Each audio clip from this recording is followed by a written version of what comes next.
count 'em.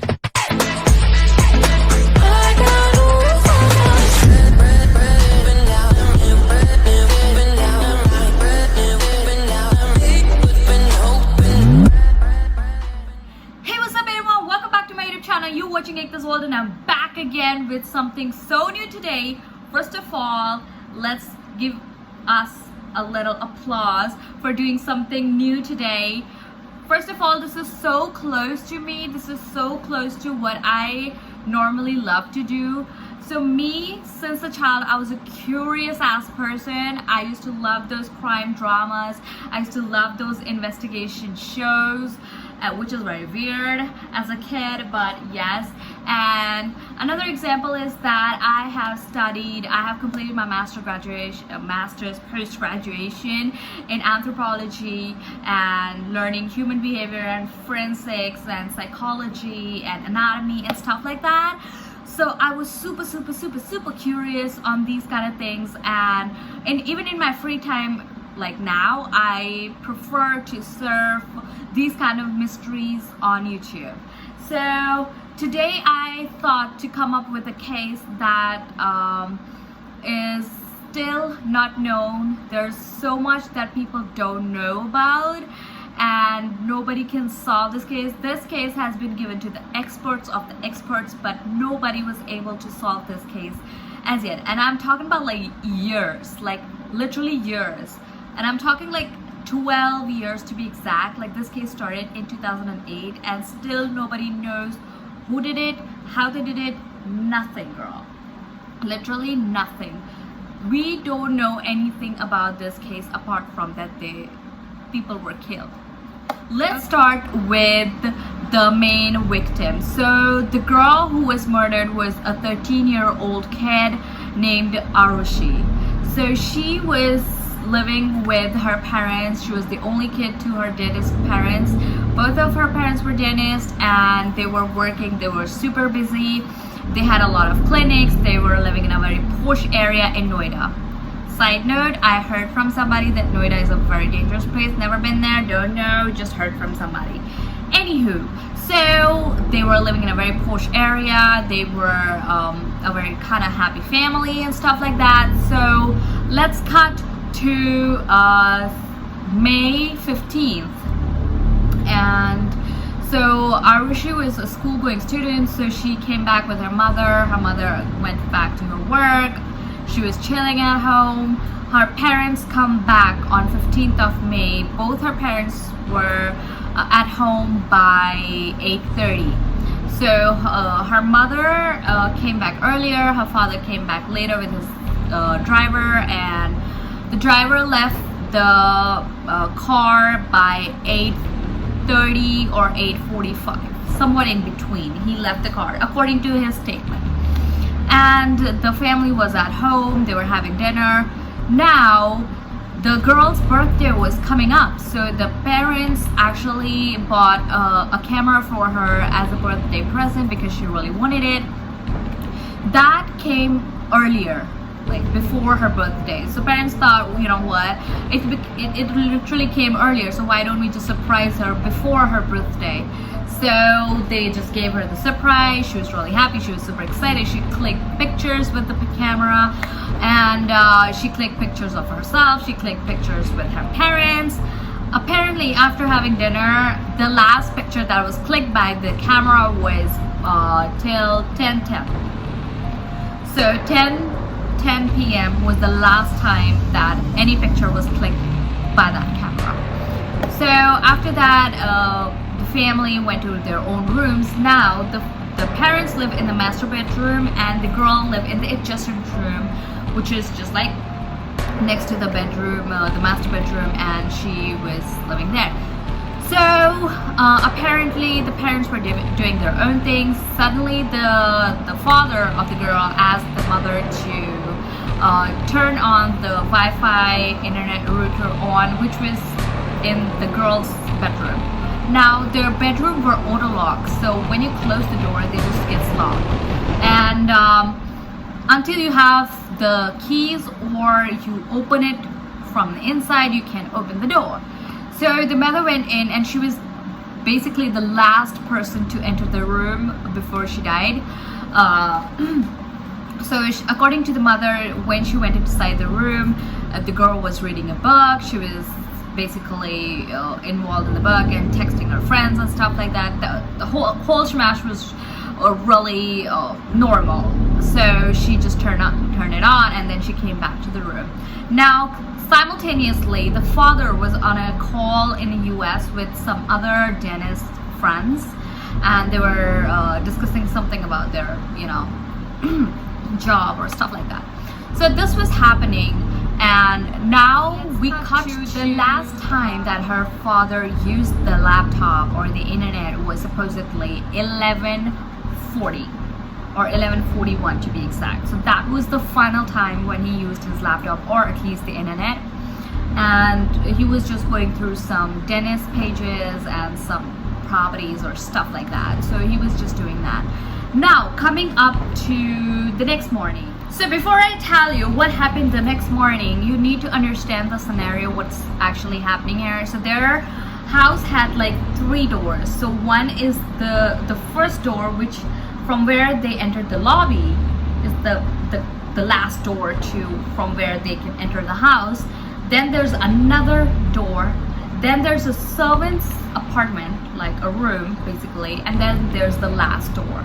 So this is the scenario. They need, if anybody has to enter the house, they need to go through 3 doors. So this is the scenario. So the next morning, usually they were woken up by the servant named Hemraj. So he basically used to wake them up, and you know, that's how their morning started. But that did not happen that day. So when their maid Bharti, she came up by 8 a.m. She tried to knock the door. Nobody was opening. Usually Hemraj used to open the door for her, but that didn't happen that day. So she started ringing the bell. So she rang the bell 3 times, and at the 3rd time, the mother of the girl, she came out and she was like, what happened? Why aren't you coming in? And she was like, I can't come in because the door is locked. And then she started asking like, where's this Hemraj? And then she was like, okay, maybe it's a possibility that he went out for getting or fetching milk or stuff like that. So she was like, okay, why don't you just wait outside until he comes back? Now the maid actually works at multiple homes, so she was like, no, she was getting impatient. She was like, no, I can't wait. Why don't you just throw me the keys and I'll just enter by using the keys. Now she asked her to throw the keys from the balcony, so she has to go down and get the keys. Now the whole Shazam, when this is happening, the father wakes up. Now when he comes out, he sees that in the living room there's a bottle of scotch lying, which is totally empty. So he was really alarmed. So he was like, he asked his wife like, why is this here? Why the bottle is here? So she was like, I don't know. I don't know why it's here. So they got alarmed. So suddenly the first thing that they did was to get inside their daughter's room. Now they went towards their daughter's room. Now as I said that the doors were auto-locked. Remember I told you guys? So now when they went, the door was unlocked. And the mother, she thought that there's a possibility, according to her statement, that when she came out of her room after turning on the internet, she probably forgot to, you know, close the door. So it was unlocked, and they were like really shocked. And when they got inside, they saw the girl dead. And the scenario that was described in the house, in the room, was that there was blood, and her face was covered with her bag, and there was no blood stains on the bag or the pillow. And the girl was hit in the head, and her throat was slit. So this was the scenario. They started screaming, they were freaking out. The maid entered. Now when she entered and she pushed the door, so she found that it was unlocked, it was just latched before, and as she entered, like, she saw the girl dead, she started freaking out. And the first blunder that was created in this was she went out and reached the neighbors and stuff, and the people started gathering in the house, which was the first blunder that was created in this case, because if the place was vacant, the police or the forensics could have taken a lot more evidences. But now, since there's a lot of people entering and leaving the house already, they destroyed a lot of evidences that could have been gained. So that was the first blunder. And then after that, they were told that okay, we need to call the police and everything. Now the whole scenario of police is another blunder. Now police, when they reached, at that time the blunder was already created. As I said, there were 15 people in the living room, there were 4 of the people in the parents' room, but only the girls' room was vacant. But there could have been so much more that could have been gained from all over the place, because according to them, the scotch bottle was outside. That means there could have been something that could have related to the killer. So the first thing that everybody was blaming the servant, the guy Hemraj. They started blaming him that he killed the girl, and probably he just wanted to sexually assault the girl and basically killed her and ran away. So this was the first blame that was put in this case, and the police was really trying to gain as much as possible, but still did not seal the whole place. Now this was the second blunder that was created in the scene. The police did not seal the place, which should have been the first thing that they do, but because this case was such a high profile case, the media was coming, the journalists were coming, the relatives were coming, the friends were coming, everyone was coming and going outside. Okay, so while all the people were coming in and going out of the house, like, there is a very big possibility that anybody could have manipulated with the weapon, because police was trying to find it, but they couldn't get anything. But because there were so many people out there, and police did not, sealed the place, so a lot of things could have been done with the proofs that, or evidences that were in the house itself. So while all this was going on, the body was sent for the postmortem, and I think near about in the morning they took the body for the postmortem. And now the father's brother and his driver and another friend of driver, they all went with the police and for the postmortem and everything. And then the body was investigated, and everything was investigated. The mattress where she was lying, her clothes, the bed sheets, the duvet, everything was taken away. Not the whole mattress, but the part where she was laying was cut out of the mattress, and that was taken away. So now when everything went away, so the police came back, the body came back and in ice slabs. So basically at that point of time, the police was totally sure that the servant Hemraj, he basically drank the whole scotch and got intoxicated and wanted to assault the girl. So eventually when the girl resisted, he killed her and ran away. So this was all in the mind of the police. And while the body was in the postmortem, or was going through the postmortem, so later on it was investigated that the father's brother, the brother's friend, and a retired police officer were constantly on a telephonic conversation with each other when the girl's body was in the postmortem. And when later it was asked, so the retired police officer told that the girl's father's brother's friend, so he was also a doctor and a chairman of a hospital. So a chairman, he asked the retired police officer to basically to take away if there's any report of sexual assault, and not put it in the postmortem, to which he said he refused to him. But later when it was asked to the doctor, he refused that he didn't even say anything, and there was no proof that he actually said that. So, but we don't know. That's another suspicion, because why would somebody ask to take certain information away in the postmortem or in the report itself?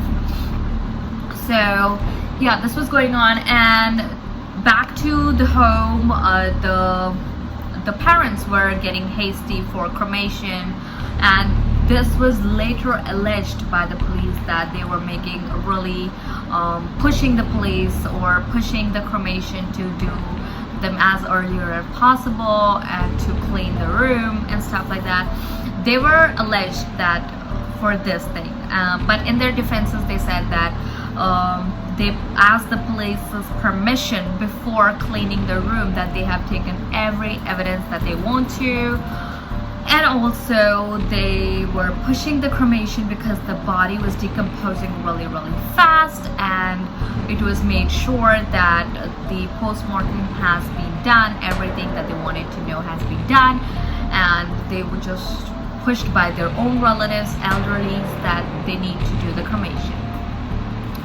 So yeah, this was whole going on, and the relatives and everybody, when the body was cremated, they thought that they would dump the mattress as well as the ice slabs on the terrace of the house. So they took the mattress towards the terrace, and they found that it was locked.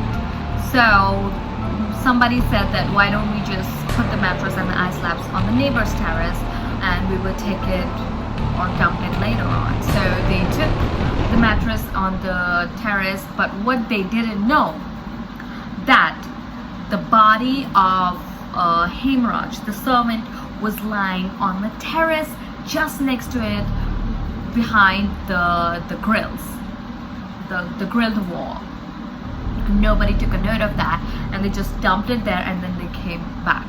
And later, the next morning, some people saw the blood stains on the stairs towards the terrace, and they reported it to the police.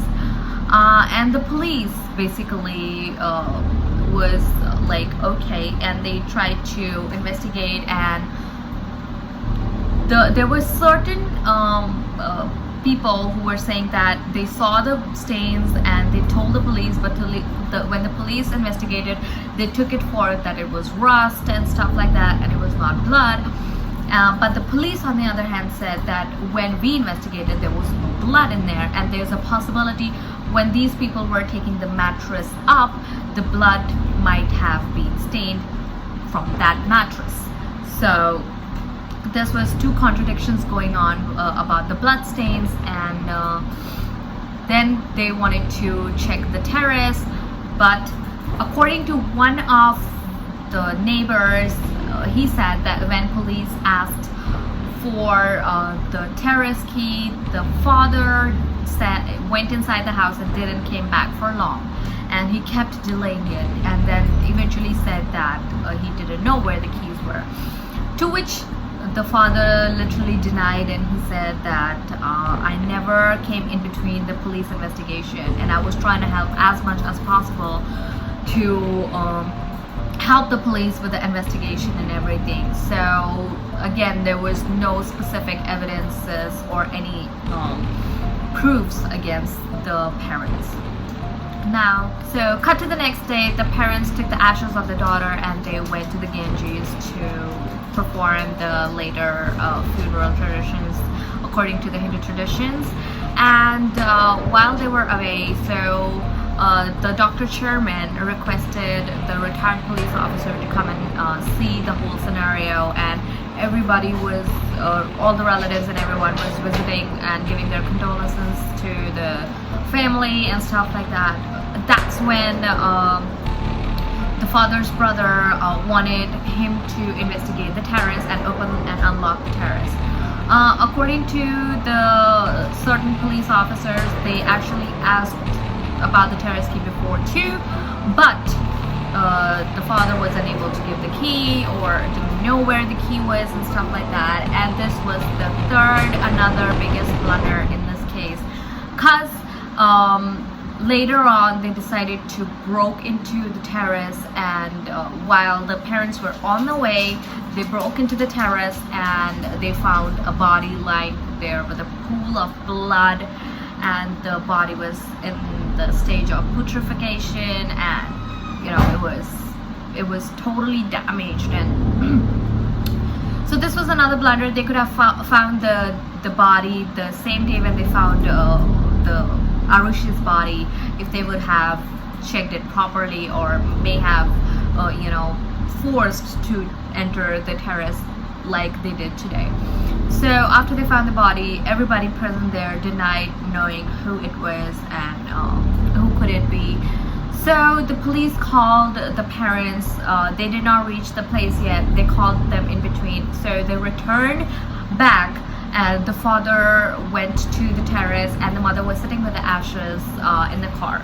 Because according to the Hindu rituals, if you have the ashes, you cannot take it back into the home. So she was sitting in the car with the ashes, waiting for her husband. So he went there and he saw the body, and he totally denied of knowing who it is. But later on, he asked his wife if she knows like who it could be, and she denied as well. So later on, certain friends of the servant, they came in and they identified him as Hemraj, and they told the police. So he was the guy, the Hemraj, the servant that they were looking for, that as a prime suspect. So now the case took the whole 360-degree turn, because till that point everybody was pointing their fingers toward Hemraj, but now he's also found dead. And the same night, the body was sent for postmortem, and the parents were allowed to take the ashes to the Ganges and return as soon as possible. Now they came back, and it was identified, the DNA and everything was identified as to be the Hemraj. And this again you know, made police suspicious of the parents, that they were so into, you know, especially the father, he was so into accusing Hemraj. He also wanted police to visit Nepal, and they tried to make some theory that maybe there's a possibility that when they wanted the police attention to be towards Nepal and the guy, so they can you know, bury away the body that was lying on the terrace, and that is why they were not giving the keys. But they again didn't have any proofs or anything against the couple. Later on, so these were certain events that were happening, and let's talk about the injuries, how both of them died. So both of them died with same weapon. First, they were hit in the head. Girl was hit in the head in the front, and the guy, the Hemraj, was hit in the head at the back with the same heavy, sharp weapon. And then they certainly died really early, and after they died, they cut open their necks. Now, according to the medical practitioner, or the person who did the postmortem, he said that they cut, it was like clinical cut. So it was like a person knew what she was doing, and that also again was another you know, reason to accuse the parents, because they were both dentists and they know how to make a clinical cut or anything like that. So first they thought that, you know, maybe that cut could be from the knife that the parents used, but then it was later discovered that the knife that the dentist used is much smaller and could not make such a cut. So there was no evident proof against them. Now there was the Scotch whiskey, there was blood stains, there was so many things going on, but everything was destroyed because of the blunders of created by the police and the whole lot of the relatives and the parents, by calling so many people in and out of the house. So nothing could be proved or made a theory of accurately. Now after the postmortem report came, it was said by the investigators that it is a possibility that they were both hit by a golf club. but they can't be certain about it. So the golf club could be the one that the girl's father used to play with. So but the defendant, the lawyers, the defenders said that it is just on the basis of what the assumptions have been made by the medical team. There is still no evidence that says that it has been done with that. And the slitting of throat, as I always said, that what dentists used was not used in their slitting throats. And also there was no accurate amount of evidences on if the murder of Hemraj happened in the house or on the terrace. It was possibly on the terrace, but why he went to the terrace and who killed him and how he got locked there and stuff like that. And another very suspicious thing was that the internet router switched off after all the, taking into account everything. When this case went to the CBI, they checked the internet router, and the internet router switched off at about 4 a.m., which was like about 3 to 4 hours later when Arushi died. And mind you, that router was inside her room. So according to the investigators, that it is not possible until there's a power cut or somebody actually went and did it. So there was no power cut according to the electricity department, so there was a possibility that somebody did it. But when there was a lot of people entering and leaving the house, there was turning on and turning off of the internet router, which again created a hole that it cannot be a reliable evidence so that can be presented, because there was on and off even after that. Who did it? Nobody knows. So if it happened itself, if somebody else did it. So there was so many holes in the story that nobody could have actually made an accurate assumption, okay, this must have happened. Now there were a number of rumors, there were a number of theories made, so let's go with certain theories that were going on. So number one theory was that but that was made by the CBI, by the way, that the servant and the girl was in an objectionable state, and the father found it and he killed the daughter, and then took the servant and he killed him on the terrace, and then he locked the terrace and then went back to his room and tried to make everything implanted and stuff like that. So this is one theory, and to support this theory, they showed that the girl's hymen was a little bit bigger, and the hemorrhage private part were swollen and stuff, and they tried to make it out. But according to medical practitioners, that it could be possible because after death, it is normal. This is a process or a stage of body decomposition, so you cannot say that it actually happened. And after checking the bed sheets and everything, there was only white fluid or white discharge from the girl, and there was no sign of any semen in that. So that theory can be wrong, can be right. You never know, because there was one thing that the mattress had certain liquidy part or liquidy thing that was there, but on her PJs or on her underpants there was nothing like that. So somebody might have swapped it clean or not, we don't know. Whoever did it was the ultimate genius if he did that. So I'm not saying in a good way, like a mad genius. He knows that what things could have gotten him into in the hands of police. So basically that went off, or actually didn't found to have any proofs.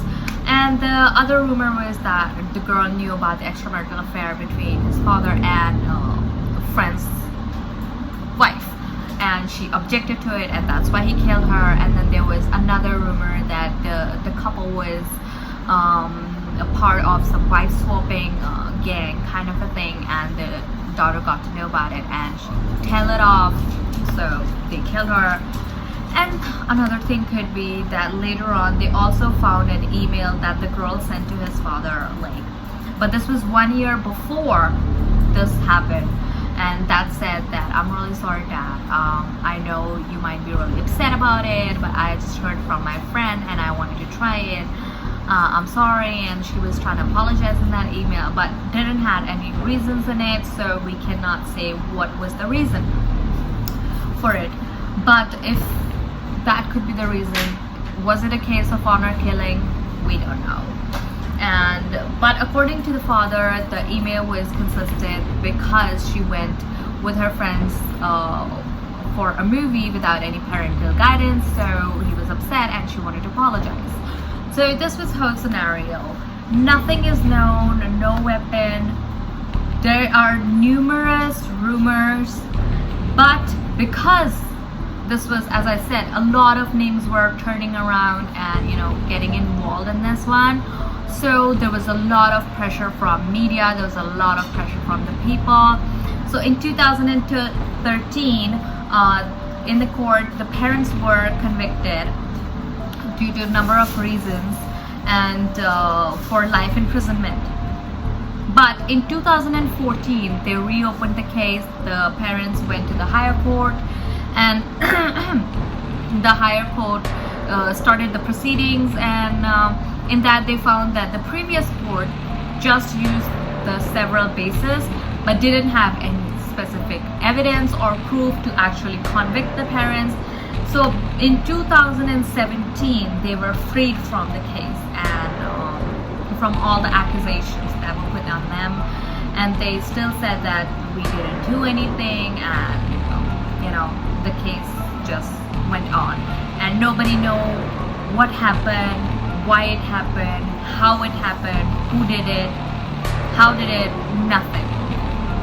There were so many holes and blunders in the story that led to such a confusing story that theories can be made of, but nobody actually knows what happened. So I just wish that the person who did this or committed this crime could have been found or convicted, because he deserves it, or he or she, whoever did it, deserves it. And yeah, but one special thing that I forgot to mention before was that a girl's friend, one of his guy friends, actually called her multiple times midnight, but she did not pick the call, she did not receive any texts. And also he called the landline about 12:30 and nobody picked up the landline, which also was another reason to suspect that parents were involved in this case. But again, there was no evidence, no proof. Somebody was saying that the landline was not working, somebody was saying it was working, but no one is sure of anything. So that is the case, and I don't know, what do you guys think? Who did it? How he did it? What could be the reason? Let me know in the comments down below. If you wanted me to check any other unsolved mystery, you want me to talk about it, let me know. And till then, peace out.